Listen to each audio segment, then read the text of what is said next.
This video, we're going to talk about Aerys I, the 13th Targaryen king to rule Westeros. Aerys I came to the throne in 209 AC after a spring sickness swept through Westeros, killing his father, Daemon II, the 12th Targaryen king of Westeros. He was the second son of Daemon II, his elder brother dying by accident, and he never thought he'd take the throne. And he really wasn't made to be king. He was obsessed with learning, arcane matters, and ancient prophecies. He also had a disinterest in his wife, Eleanor Penrose, and rumors were that he never even consummated it. The small council urged him to take a new wife if he disliked her, but he refused. So he just seemed to have no interest in sleeping with his wife or women, and just was obsessed with learning and prophecies and all that. And the great spring sickness left the realm in turmoil when Aerys I came to the throne. And of course, good old Greyjoys, once again, they took advantage of it. And this is something we expect out of the Greyjoys. Anytime the realm is hurting, they think, hey, this is a perfect time for us to start stuff. So Dagon Greyjoy, Lord of the Iron Islands, decided it would be the perfect time to start reaving all along the shores of the Sunset Sea.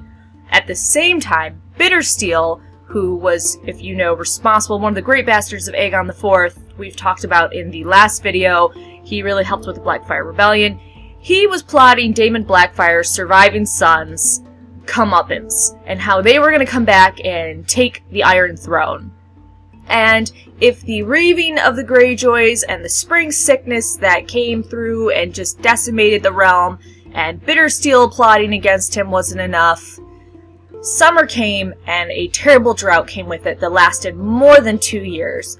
So things really aren't looking good in the realm, and then now we have a king ruling that really isn't really meant to be a king. He's more into just learning. Aerys I, knowing he needed help, knew that he had to name a Hand of the King.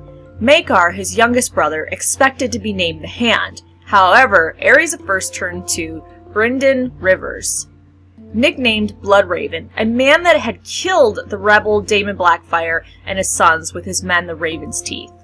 He made Bloodraven his hand, and while Bloodraven's hand in ending the Blackfyre Rebellion and killing Daemon Blackfyre and his sons on the Redgrass Field probably contributed to him being named his Hand of the King, Bloodraven also had a strong interest in the arcane lore and ancient history, just like Aerys I. And that probably was the real reason why Aerys I wanted him to be the Hand, because he found somebody that had similar interests as him and wanted to be buddy with him.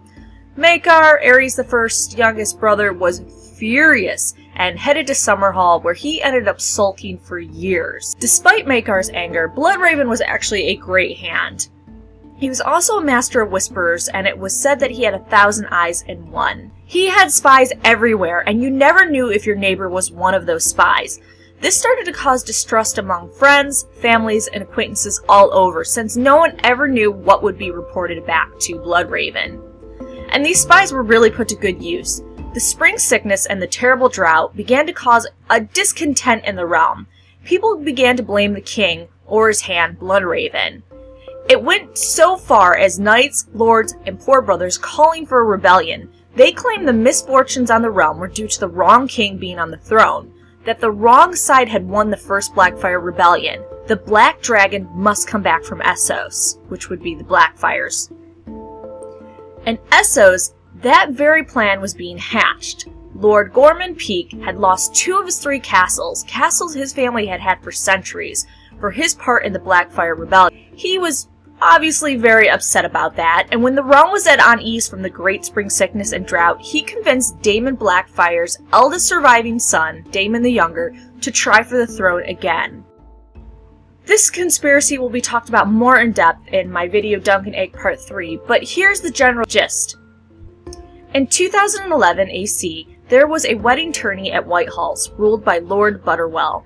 He had been Daemon II's hand, but had been dismissed when he failed to head off the Blackfyre Rebellion in its early days. Something that was really suspicious. He had these opportunities to kind of head off the Blackfyre Rebellion and he didn't, so it was kind of obvious that he was most likely working with the Blackfyres. This wedding tourney was used as an excuse for lords and knights to come together that wanted a Blackfyre on the throne. Fortunately, Bloodraven's many spies helped end the second Blackfyre Rebellion before it could really cause any troubles in the Riverlands. Knowing of their plans, Bloodraven showed up outside Whitehall during the tourney with his own men.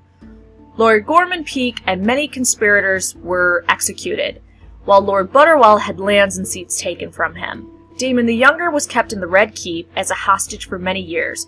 The wisdom in this was that the next eldest child of Daemon Blackfyre, Haegon, could not claim the throne while his brother Daemon the Younger lived. But sadly, this is not the end of the Blackfyre rebellions. 8 years later, in 119 AC, Haegon and Bittersteel decided it was time for a third Blackfyre rebellion. This also ended in defeat for the Blackfyres. Haegon Blackfyre was killed, slain after he had surrendered his sword, and Bittersteel was returned to the Red Keep in chains, where he was tried and found guilty of treason. If Aerys I had simply executed him and been done with it, a lot of trouble could have been averted. Instead, Aerys I commanded him to the Night's Watch to take the Black. On his ship, on the way to East Watch by the Sea, Bittersteel ended up being freed by his many friends that he still had in the realm, and he returned to the Golden Company in Essos. In Tyrosh, he crowned Haegon's eldest son, King Daemon III Blackfyre, and resumed a plan for the Blackfyre ascension to the throne. Aerys finally passed in 221 AC of natural causes. His marriage was unconsummated, his next brother in line for the throne, Rhaegal, had died in 2015 AC from choking on a pie. Rhaegal's son, Alor, died 2 years later, slain by mistake by his own twin sister wife, Alora.